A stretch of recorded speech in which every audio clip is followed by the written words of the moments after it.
this has to be one of the most twisted Tamil films I've seen. The moment you think you know what's gonna happen, the film takes a full 180-degree turn, and that too multiple times throughout the running time. But it's not a perfect film. Let's talk about it. Hello guys, I'm Nona and I finally watched the Tamil film Maharaja, written and directed by Nithilan Swaminathan. Now, if you don't know, we did a whole live watch along of the film on my other channel, Nona Prince Reacts, and the cut down reaction of that will be out soon on that channel. There were definitely some insane moments in the film where I just lost my mind. Now, the way the trailer sets the film up, it looks like a very simple setup. Our protagonist is in a situation where he has lost something dear to him, and he will go as far as possible to get it back. And that leads to some really messy stuff because he wants Lakshmi.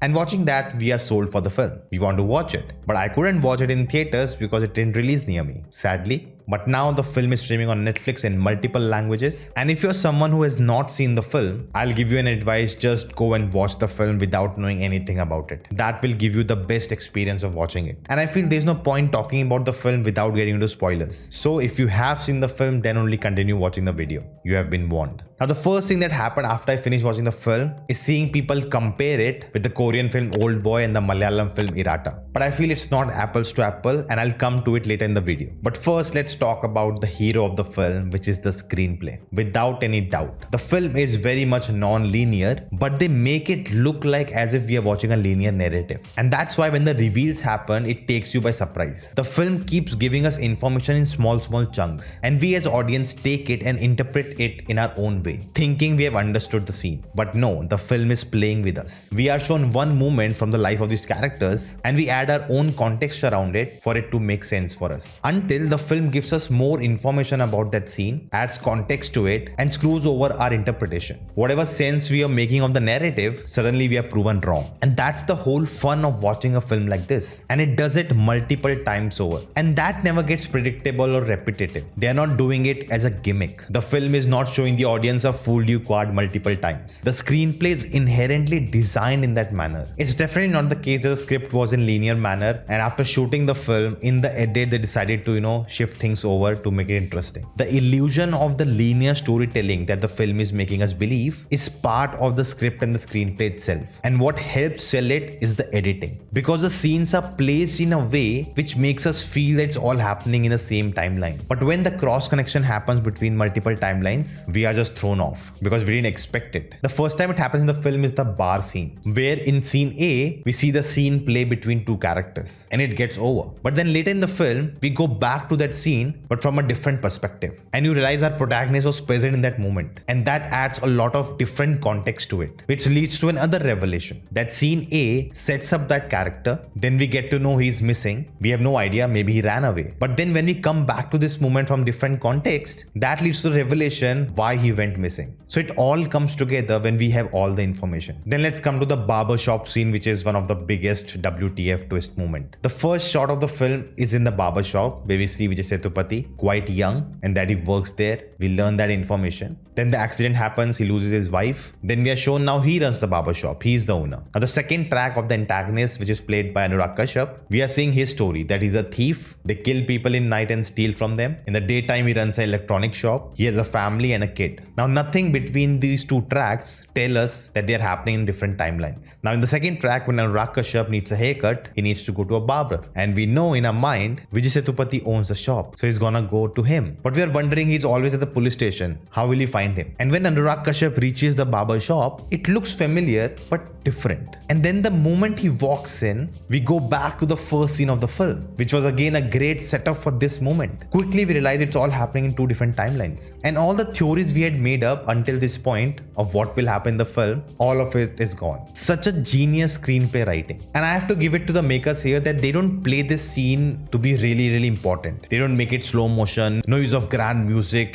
for this big reveal. It just happens simply. The greatness of this moment is happening in our minds. But here the lingering question is, what happened to Lakshmi? Because earlier we had seen that Lakshmi was in Anurag Kashyap's house. That's how we were connecting everything. But now that they are happening in two different timelines, how did Lakshmi end up with Vijay Sethupathi later in the future? And then it got stolen. All of these details are so well planted in the screenplay that the film keeps you thinking. We got a twist here, but that's not it. There's a lot more happening. happening. Now this film pulls out this twist yet again when we figure out that it was never Vijay Sethupathi was attacked in the house. It was the daughter. And again, the way it's edited, we constantly see the daughter at the training camp. She trying to call him, sending voice notes, her interactions there with the other characters. We know that she's gone for a week. So we think that everything we are seeing right now is happening within that week. And again, genius screenplay writing. Whenever Vijay Sethupathi narrates his story, what happened to him, we never see any visual. But at this moment, when he starts to narrate it, it's intercut with the daughter reaching home. And the reveal happens that all of it happened to his daughter, not him. Now even before this scene, we see Vijay Sethupathi in the police station. And it feels like he wants to leave, but the police is not letting him. And there we are seeing cuts to the daughter returning home. So we are wondering maybe he has to go home to receive the daughter. That's what's happening here. But again, the film plays with us. And one more big reveal in this scene is that the culprit is actually working with the police to find out Lakshmi. Now here a question may arise. Is all of this too forced, too constructed,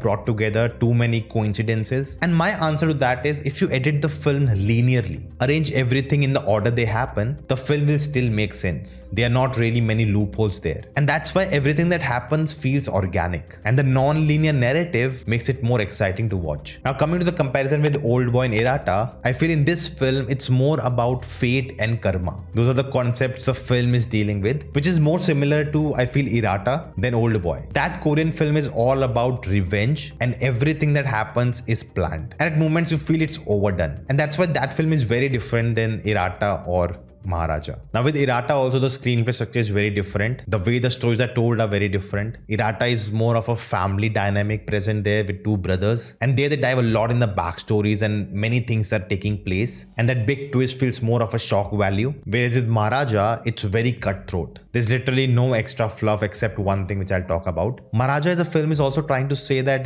some people commit these hideous crimes against others without imagining the same could happen with your loved ones. You're willing to be so barbaric with people who are someone's family. And what happens with the twist of fate, that you end up doing the same to your own ones. When it's not your own blood, you're okay to do it. And that is the last big twist in the film, which I kinda called it while watching it, but in a wrong way. But at the end, when you realize it, it's hit so hard and it's impactful. But again, the film does it so well. All those moments we had seen Anurag Kashyap with the daughter, the film spends equal time on that, in showing you that emotion, the love they had. And because of that, the ending twist hurt so badly. It has a big impact. And for me, I don't see that as a shock value moment, because the narrative establishes really well. It lays the foundation for this twist really well. It doesn't come out of nowhere. Now in the film, there was this aspect of a cobra showing up multiple times, which after watching the film, the chat explained me that cobras can't tell the difference between their own eggs and others' eggs and end up eating their own. So an interesting metaphor, which I personally didn't know. Now I knew there was a lot of discourse online about the film being problematic, and I didn't get in what it was. I didn't read anything. But now that I have seen the film, I can see where all these allegations are coming from. The first thing has to be police, literally the character named Police, and how custodial violence is used as humor in the film. And this stands out more as a sore thumb because we have seen many Tamil films itself talking about the social issue, especially with Vetri Maran's films, Visarna and Viduthalai. Both films strongly talk about this issue, which is played as a funny moment in the film. And that actually doesn't even add anything to the narrative. That character had no participation into the main plot. So it felt unnecessary. Now the police station scene, the way it's set up,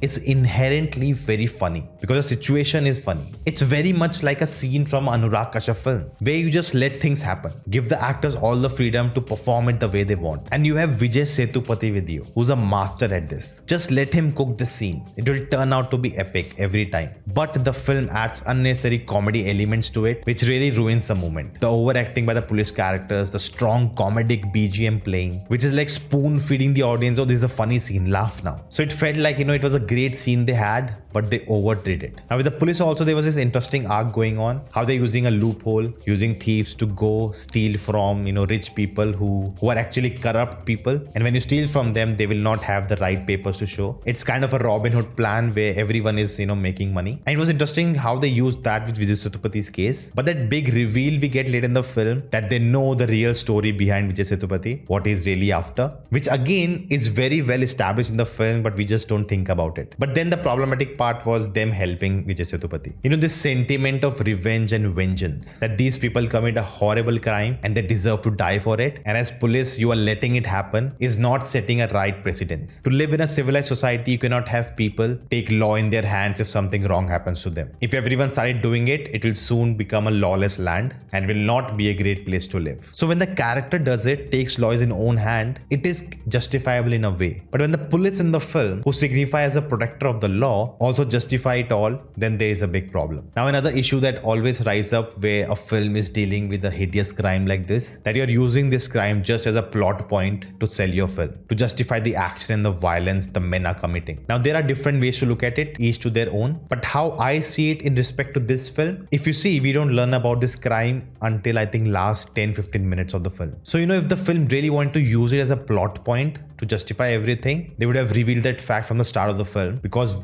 we as audience would easily sympathize with the character and support him, and that would be the most easy way to do it. But this film doesn't do that. They take a difficult path to tell this story. At the end of the film, there's a scene where the daughter confronts the culprit, and the intention behind the scene is to give power to the victim, that horrible things happen to her, but she will fight it. She will not let them win, that they destroyed her life and it's all over for her. Now how one looks at that scene depends person to person. There was this interesting moment with the daughter also at the camp, where a girl takes her shoes without permission, and she makes a point about that even if you needed it, you should have first taken permission from me. Now there was some random killing by Vijay Sethupathi which could have been avoided. Not the factory scene. There I think it was self-defense. They were attacking him, so he had to fight back. But in the climax, when he goes to that under construction building and he's beating all those people and even killing some of them who may be the friends of Anurag Kashyap, but what did they do? They're also bad people. We don't know that, right? So that I felt was unnecessary, just to maybe show action there. Killing those people is not justified in the film. Talking about the cast, Vijay Sethupathi, 50th film. I love that whole animation we get in the beginning with all his previous films. We got that for Vijay Sethupathi also, for Leo. Then we got one in Indian too with Kamal Haasan. So I like that touch. He was as always amazing in the film, and he actually underplayed his role. There's a lot of acting through his body language, then saying those dialogues. He brings this sincerity to him. He's not playing it as a big macho guy, he can take down anyone. But still, he brings this mass appeal through his vulnerability. Just to show his power, he just holds on to something